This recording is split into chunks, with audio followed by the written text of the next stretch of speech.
Hey, racing friends. Welcome to episode 2 of the Formula One Review Podcast. My name is Cam Brennan, and I am joined by my favorite co-host of all time, Mr. Dave Hogue. And this week, we're talking about the Chinese Grand Prix. Dave, tell me all about it. Yeah, so as you and I were just talking, there's a bit of a time difference there. So we get the races a little bit earlier than we do I think for most of the year, right? It maybe a couple more times we'll have that, but Australia and China definitely and start Japan things next week, off for sure. Early. Oh yeah, Japan. So, but we had our first sprint race this weekend, which in addition to making the races start early, it ups their schedule a little bit because they all get one practice. So we are 2 races in with a brand new formula, brand new cars, brand new drivers, and for the second race, they get one practice. So it was really busy. Everybody, as soon as the practice opened up, they were all out on the track. It was very crowded. I think a few of the drivers made comments throughout the practice about how crowded it was. But from the get-go, it was fairly obvious that Mercedes is still fast. Yes. So didn't expect too much of a drop-off from week 1 to week 2. The other thing that I've kind of noticed that I may be reading too much into this, but that first week, Max Verstappen had a lockup that ended up taking him out that seemed beyond his control. And then I saw it again from Alpine, Ferrari, and McLaren in practice. They all seemed to have these moments where their car was doing things that they weren't wanting it to do, and specifically locking up that rear axle. So I don't know if there's something about this that's going on because it doesn't seem to transfer beyond the practices. Yeah, that is odd. Right? So I don't know if they're there's something that they can dial in and all that kind of stuff. But yeah, so those were kind of the things that I saw from the practice. Was nothing new from Mercedes. They were continuing on and even just seemed to have that. Well, throughout the weekend, anytime you saw Antonelli, anytime you saw Russell, they just carry themselves differently. There's a calmness, there's a confidence. And I would imagine being a driver that is something that is quite nice to be in that place. I assume so. Yeah. So anyway, then we got into the sprint qualifying. And again, I don't think there was a whole lot of surprises. Early on, we had Cadillac and Aston Martin went out, and then so did Williams. Again, they're brand new to the scene. They're getting up to speed. They're figuring out. Aston Martin, their timetable was certainly short. There was a lot of changes. They're the only one that's going with Honda. And then Williams seems to be the one that, I guess in my opinion, out of everybody, they've completely gone backwards. Yeah. Their car seems to be heavy. They don't seem to have the speed, the pace when they're using the same engines that others are. So I thought one of the interesting things with qualifying 2, on the sprint was Red Bull finished 9 and 10 for the sprint. And there was a moment there where the Racing Bulls were still out on the track. They were the last couple of cars to put their time in. And there was a moment where they had potential to knock both Red Bull cars or one of the Red Bull cars out of making it to Q3. And one of the announcers made something to the effect of Red Bull's not going to let them do that. So I don't know if that's true or not. If there was they kept off the pace a little bit. That's anti-sporting. Like there's no way they can call over and be like, hey, you guys have to sandbag at this lap. Like there's no way that would be allowed by the FIA. Exactly. So, but I just thought it was interesting that like it didn't. I'm with you. I just assume everybody's going to go out there and go hard, but there was obviously that potential for them to knock them out, and they didn't. I don't think there's any controversy with that at all. And then we ended up with Russell, Antonelli, Norris, Hamilton, Piastri, Leclerc, Gasly, Verstappen, Behrman, and Hadjar in Q3. I would say at this point for me, it became fairly obvious that Red Bull was not where they should be. Yeah, and I think to maybe add on to your previous statement that Williams is the one team that's clearly taken a step back, I think you can add Red Bull to that, at least at this point in the season. Yeah. Verstappen is struggling with the car. I mean, Hadjar finished 8th, but Verstappen didn't even finish the race. And then there was the stuff last week, in Australia with him, losing it in quali, like we said. So, yeah, they're definitely not where I think we expected them to be as far as the results are concerned with the qualification and with the race finishes these first 2 weeks. Yeah, which is again frustrating because I'll reiterate. I felt like they again have two drivers that could be competing for the points, and I didn't necessarily think that. Well, I thought Hadger had an opportunity to do that. Didn't know if that would be something he would do or not. And thus far, it kind of feels like we haven't even really gotten a chance to see that or not. So, but then we have the sprint, which is somewhat fun because we get into the points going on early. So, what did you think was fun about the sprint, Cam? Well, I mean, it's 19 laps, no required pit stops, and it was, I mean, just lots of back and forth, lots of going, and then of course you got that late pit stop, right? Yeah, which I thought was interesting because I didn't yellow know that flag, they would do right? that. Yeah, I don't know, it was a safety car. Yeah, and it took a long time. It was a long safety car for what they were doing, at least in my opinion. Well, I think the reason was because there's an electrical issue, and so they had to wear like the rubber gloves, and so they're extra cautious because they don't want the stewards to get fried. Yes. Had that been just a normal retrieval, it would have been probably even just a VSC because it would have been a much shorter. But because of the nature of the vehicle and the electrical, they had to take extra precaution and therefore extra time. Gotcha. But yeah, it felt like for just a car being parked in a gravel pit. Yeah, it felt. Yeah, and they're only out there for 19 laps. So yeah, but yeah. Ferrari has clearly figured out how to get off the line quickly. I'm assuming it has something to do with a smaller turbo. I don't know if their hybrid system is also set up for that, but it certainly does make for exciting starts to these races when you have Ferrari passing people on the first lap and fighting for the front. Yeah, and that's got to be super annoying for everybody else. Just like watch them just take off into the distance. But yeah, again, Red Bull not really fighting anywhere close to the top. It seems to be as of now, Mercedes, Ferrari, then maybe McLaren, except they didn't even race in the Grand Prix. Right. But they were up there in the sprint. So at least competing with, third, fourth, fifth place, sixth place, But yeah, that last safety car really changed the rhythm for that sprint, and we got the unexpected pit stop and tire change, which I thought just added to the excitement of the sprint. Yeah, absolutely. And so that I was a little bit like, okay, with the way Ferrari gets off their starts, are we going to see a Ferrari win in the sprint? It's the one victory that Hamilton has had with Ferrari was winning the China sprint last year. And so I thought, this is kind of setting up an interesting, maybe they can jump out front, and that did not happen. So Russell ended up winning. Mm-hmm. Yeah. Then Leclerc and Hamilton finish out the top three, and Kimi finished in fifth, which, based on the results we know of the Grand Prix, is interesting. It is, and honestly, at the sprint, I kind of started questioning Kimi a little bit in terms of like, don't doubt that he's a good driver, but he's clearly not as experienced as these other guys that he's going up against. Goodness no. Yeah, no. He skipped F2, right? Mm-hmm. Like he went straight from F3 to an F1 car, and he's 19 years old and has one season under his belt, and now it's a brand new car. So everything he learned last season, I shouldn't say everything, car specific stuff that he learned last season is gone and out the window. So yeah, like a lot of these second year guys that are actually doing well, like him and Behrman, and like it's just really impressive. You know what I mean? That it's their second year. But that first year really, you get the experience, but it's a totally different experience, So it'll be interesting to see how those guys like and Hadger as well. And, we talked about them all last week, but yeah, impressive to say the least. Absolutely. Well, and on that, Kimi certainly impressed us with qualifying, and he is the youngest pole sitter in Formula One. At 19, he's 19 in some months. I don't know, 6 months, something like that. It's 19 years and like 200 and some days. Okay.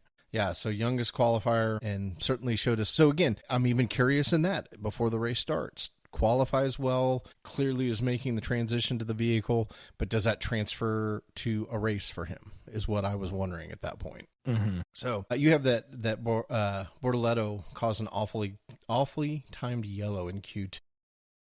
Yeah, there was quite a few cars. Like I remember Liam Lawson being one of them too. There was quite a few cars behind him on track that were going for their last, qualifying time to try to get into Q3. and his yellow flag right at the end of the course caused all of them to, have to slow down and therefore lose their hot lap. And then they just didn't have enough time to do another one. It was just, as poorly timed for the other drivers trying to make the leap into Q3 as it could possibly have been. Yeah. Yeah. And is unfortunate. It is unfortunate. And it really did occur to me, with Max struggling with Red Bull and, we didn't know how the race was necessarily going to start. But one of the things that just struck me this weekend was how much luck plays into this, even if you are an incredible driver. Yeah. Well, and how much is out of your control too? Like the reliability issues or someone else having a problem with their car that screws up. And we'll see it, countless times this season where somebody else will make a mistake and cause a yellow or a red flag or a safety car, and it will cost someone, their qualifying or their ability to pass. If they're right on someone's tail and they're about to pass and land in the points or land on the podium, and then, a safety car happens and then they lose the opportunity. So yeah, it to your point, the amount of things that are out of the control of the drivers it's a lot. I don't know a clever way to put it, but it would be very frustrating. I can imagine. And for me, it's one of those that, like, I would have to imagine there's a lot of guys that have left this sport just wondering what could have gone different, or maybe they even have that moment or handful of moments where they go, if this had just gone this way or this had gone that way, I could have been a world champion, or I could still be driving, or, just the chances are they're not a lot. And if you don't make the most or have that luck where things fall your way, it can be over very quickly for some of these guys. Yeah. Like Tsunoda's gone. He's out, right? Yep. And, the line forms to the left with all the other drivers, that were shown the door and, given short leashes, as it were. So qualifying ends Kimi, Antonelli, Russell, Hamilton, Leclerc, Piastri, Norris, Gasly, Verstappen, Hadjar, and Ollie Behrman are your top 10. What's interesting is that there were 4 cars that did not start the race, and that would be Alex Albon and the aforementioned poorly timed safety car from Bortoleto. But then I think the biggest surprise of the weekend, other than maybe, I think it's a bigger surprise than Kimi getting pole, is that Norris, who qualified 6th, and Piastri, who qualified 5th, didn't start the race, which is wild. And apparently it was reliability issues, but 2 different issues. So it wasn't the same issue on both cars. Both cars had separate issues that forced them not to be able to race, even though they qualified 5th and 6th. And that is just so crazy because they didn't even come out of the pits. Yeah, they were supposed to start from the pit lane because they made changes to whatever it was, but they could, none of them could, I don't know if Bortoleto's car was, like fixable or whatever, but like at one point the McLaren guys were in the cars during the formation lap, and then they just never left the garage. And Albon was in his full, get up. The only time I saw Bortoleto was he was in street clothes, but that was midway, I think, or on the back half of the actual Grand Prix, so he would have had plenty of time to change. But yeah, seeing the McLaren guys in the cars ready to go, and then the team saying, no, pulling the plug, we're not racing today, was very surprising and disappointing, frankly. It was, and Piastri has not raced yet this year. That's right, because he crashed it. I forgot about that. Dude is 0 for 2 on Grand Prix. That sucks. And you think about how last season ended for him and vying for a championship, and obviously your opening day for everybody, you've got the possibility. So he's coming into this new season hoping he's going to be competing again, and now you're 2 races in and haven't even started a race. Yeah, that'll be wild. hard. Well, and obviously, like we said last week, the Australian Grand Prix is in Melbourne, where he's from. That's just rough. So yeah, we had 4 guys not even start the race, so we're down to 22. And I'll jump ahead real quick. Stroll, Alonso, and Verstappen all DNF'd. So 7 of the 22 cars were out of the race. Yeah. So we finished with 15 cars, which from my vantage point as a fan is really frustrating and really disappointing. I get it. New year, new regulations, new cars, new everything. But this is the second week in a row where there have been, far too many cars not crossing, the finish line. So I'm hopeful that the entire month of April that they have off will lead to, because they've canceled the Bahrain and the Saudi Arabian Grand Prix for obvious safety concerns due to what's going on over there right now. So they have the entire month of April off, and I'm hoping that when we come back to the Miami race, in the first weekend of May, that they will have exercised a lot of the demons from these cars because they'll have had, an entire month to not worry about racing and just worry about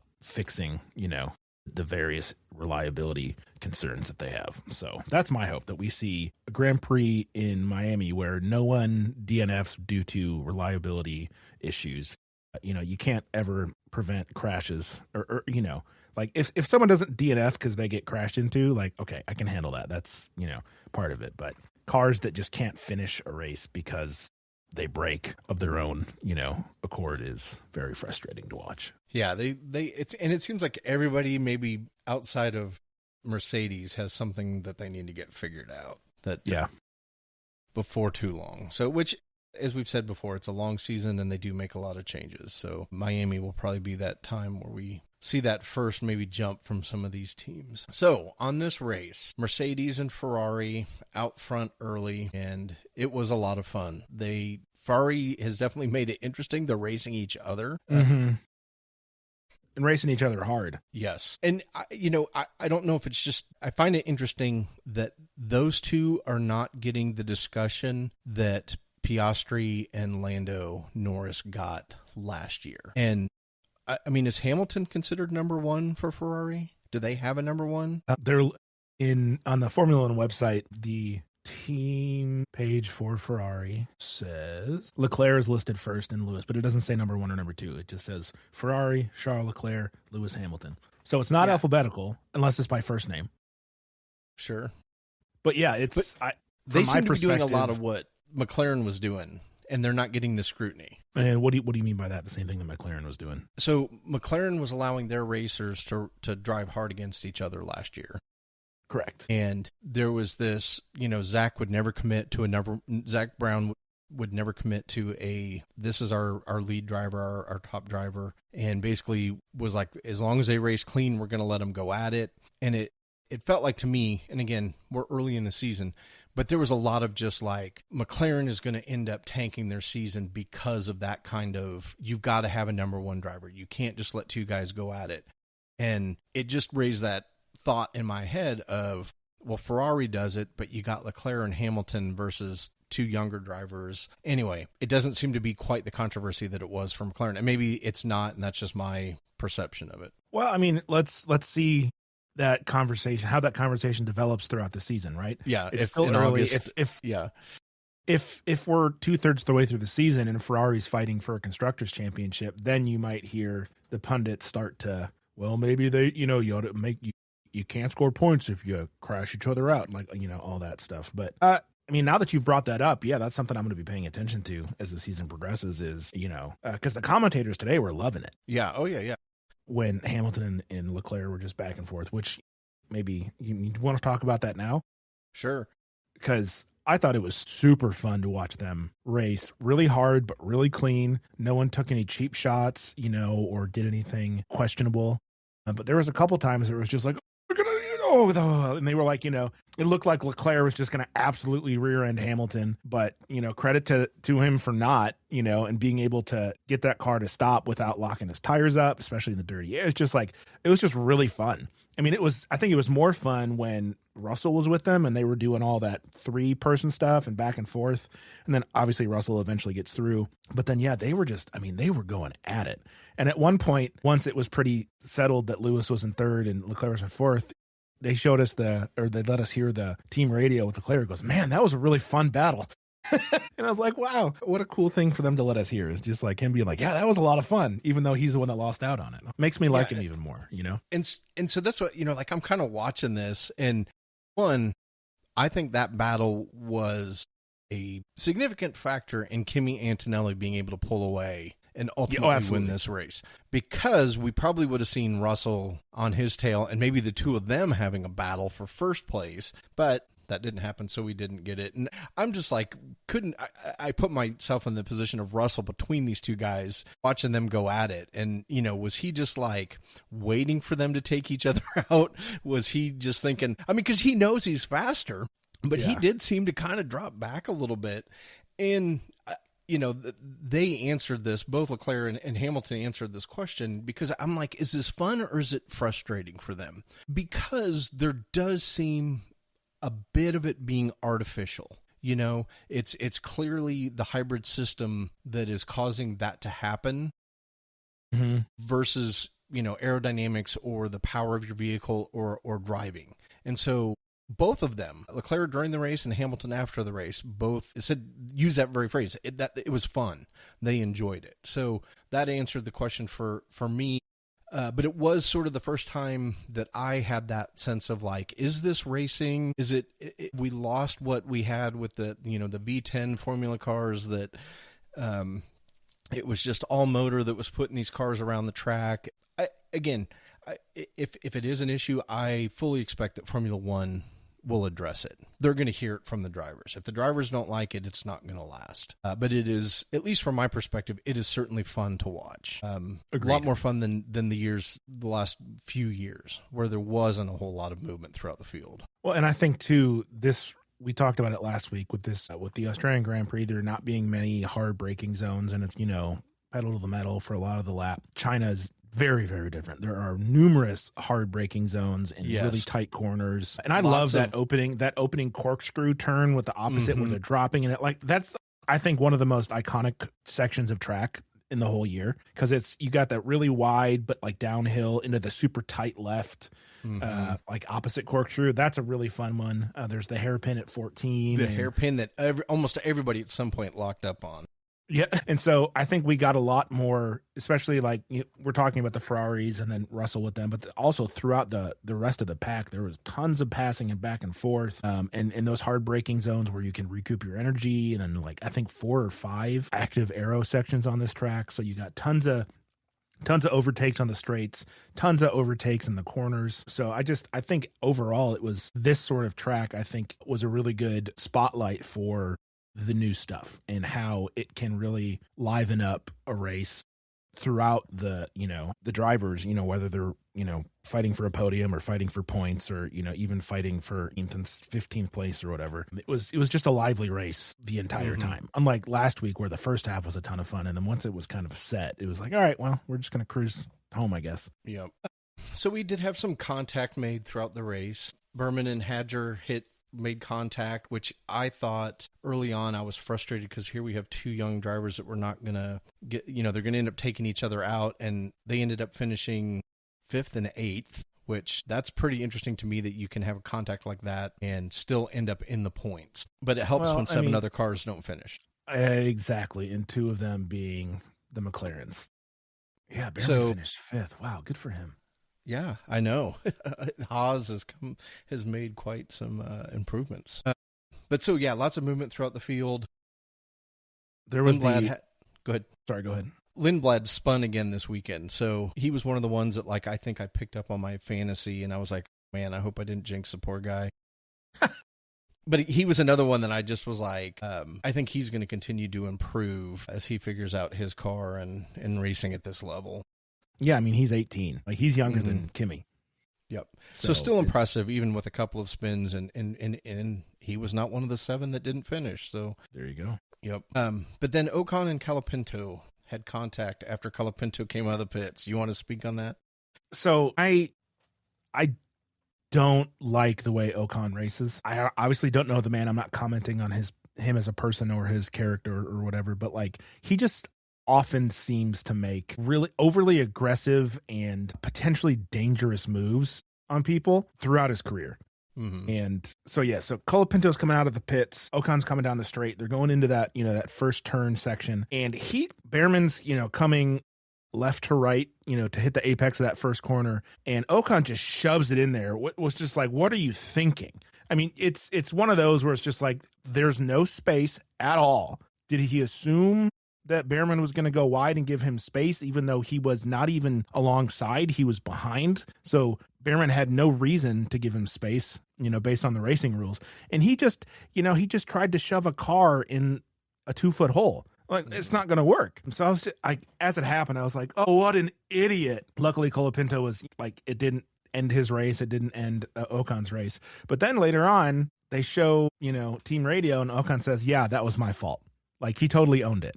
So I was just like, yeah, but it was still a stupid idea. You know what I mean? Like, at least he owned it, but like, that doesn't... But don't do it. Yeah, like, that doesn't change the fact that I don't know. And maybe I'm being a hypocrite because Lando is known to, send it a few times, especially last year against his own teammate when he shouldn't have. And maybe it's just because Lando seems like a likable guy, so I don't give him crap for it. Because he always owns it too. So maybe I'm being a bit unfair with my criticism. But yeah, it was just a dumb idea.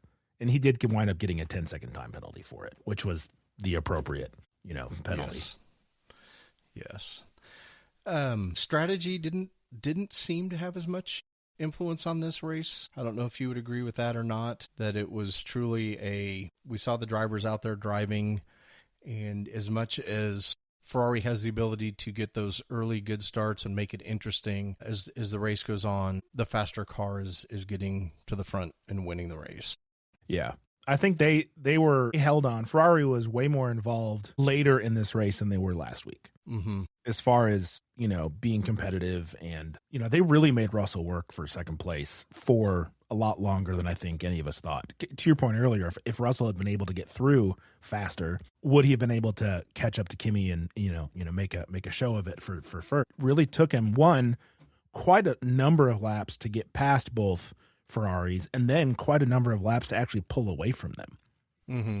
Which he did, because Hamilton was he did eventually, but it wasn't like once he cleared him, he was gone. It took 3, 4, 5 laps before he was, what we would consider out of, racing distance from the Ferraris. So, yeah, that was a bit surprising. I think that probably is going to make people in Ferrari feel like, if we can, we hung on to him a lot longer this week. And there was one point where in that battle, Russell was just like, gosh, they're just really fast in all the right places. You could hear how frustrated he was. He's like, I wasn't even close to these guys last week. I was so far ahead. And you could just hear his frustration. God, every time I think I got them, they just have a little extra. And I think, too, that's going to be a storyline for the season is the drivers that figure out when to harvest and when to deploy for each track, because each track is obviously different. And you're going to have, a different number of zones with the active aero and different, easier ways to charge because there's more hard braking. I wonder how the heck they're going to charge their batteries at Monza. There's one hard braking point, and it's that early chicane, right? And everything else is just pedal to the metal. So I think, that's a storyline I want to follow is the drivers that are really good strategically in the race at harvesting and deploying and all of that stuff. Because I think if you're really good at that can probably net you 2 or 3 positions if you're the best at that, and all these guys are really good drivers, but if you're a competitive driver and you figure out the battery strategy, that's only an advantage for you, So we'll see who steps up this season. Yeah, I absolutely agree with you on that, because that was I think where I landed after just a couple races of.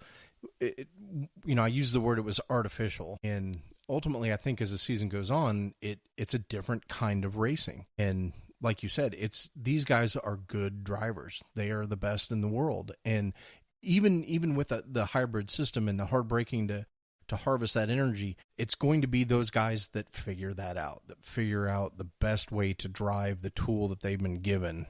I don't think it's necessarily going to launch somebody into a championship, but it certainly, like you said, can move somebody a difference of 2 or 3 places and where they may have finished otherwise. Yeah, and one thing, speaking about the deployment and harvesting, the one thing I learned today that I didn't know about overtake mode is that it gives you more power, but when you're in overtake mode, you also harvest faster. So you can recharge your batteries quicker. So it's a double whammy. You get more power and you can recoup it faster, which I didn't know going into the first race. So that was a fun little tidbit I learned today. Gotcha. Yeah, no, I did not know that either.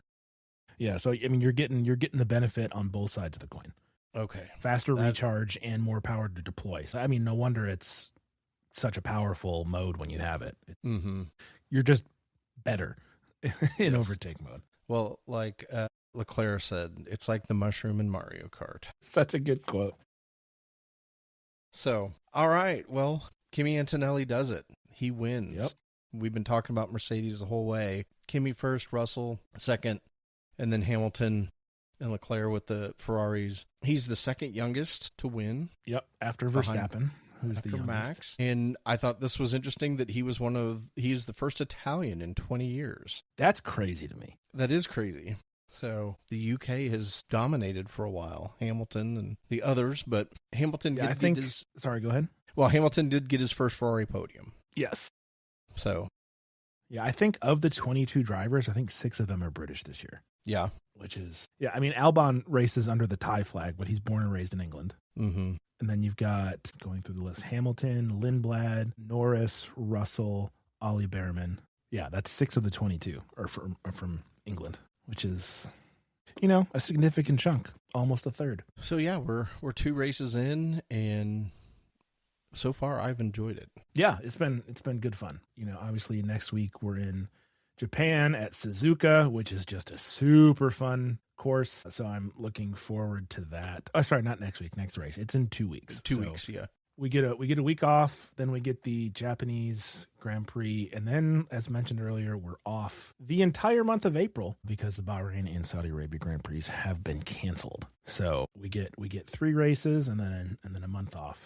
And then we're back at it in Miami in May. So I love Suzuka. I think it's going to be such a fun race. Yeah, I think so too. It should be good. Yeah, and I'm just kind of flipping through to see kind of what we were talking about if this maybe benefits anybody. But again, I kind of come back to the whole Mercedes has got the pace, Ferrari's up there with them, and then obviously both Red Bull and McLaren have to figure some things out. So who knows, because we haven't seen a whole lot from that standpoint in terms of who this would benefit or not. So,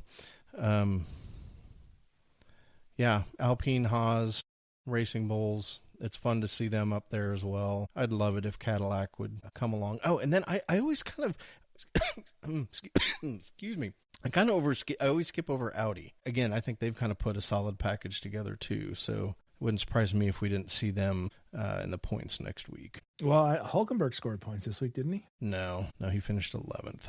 Oh, bummer. Yeah. I missed that at the end of the race then. Yeah, because I'm looking at the constructors' points right now, and obviously Mercedes and Ferrari 1-2. Mercedes is at 98, Ferrari's at 67, and then McLaren in third is at 18. So you go from McLaren in third at 18 to Alpine in seventh at 10. So that's 1, 2, 3, 4, 5 teams all within 8 points of each other, fighting for third right now. Yep. So and Haas is in fourth, which is impressive. That is impressive. Cadillac and Aston Martin, 0 points apiece. Not surprising. No. And I think we'll have to assume that McLaren will be back in the hunt again here before too long. If not in Japan, then certainly by the time Miami rolls around. Well, yeah. And so those points are because they race this Grand Prix, right? So those points are from Lando's finish in Australia. Piastri didn't race. And then their sprint finishes in China. Mm-hmm. So, yeah, it's pretty funny that they're in third place and they have 1 Grand Prix finish out of a potential 4. I mean, it could be worse. They could have cars that can't finish, like Aston Martin, but c'est la vie. Yes. All right. Well, I think we've come to the end. Yes, sir. Appreciate everyone who has tuned in and listened to us. Hope you have enjoyed the time. Cam, is there a way for them to reach out to us? Yeah. We don't have an official Instagram or anything for this account because, I don't know, we're 2 episodes in and it seems silly to have one of those. I'm with you. I literally had that moment of like, I'm about to say, let us know your thoughts. And I was like, not sure we're there yet. But yeah, I mean, if you want to DM me on Instagram, that's fine. I'm just at Cam Brennan. I'll have a link in the show notes. Dave, do you care to put yours out there? I know you're not really on there a whole lot. No, I would say let them reach out to you and then you can let me know. Perfect. I will be Dave's media guy for all the people that want to talk to him and hear his ideas. You got to go through me first, folks. So that's just at Cam Brennan on Instagram. And yeah, you can send me things there if you want. But, don't be mean. Exactly. All right. Well, thanks again for tuning in. We appreciate your time and hope you enjoy it. We'll talk to you in a couple weeks. Bye. See ya.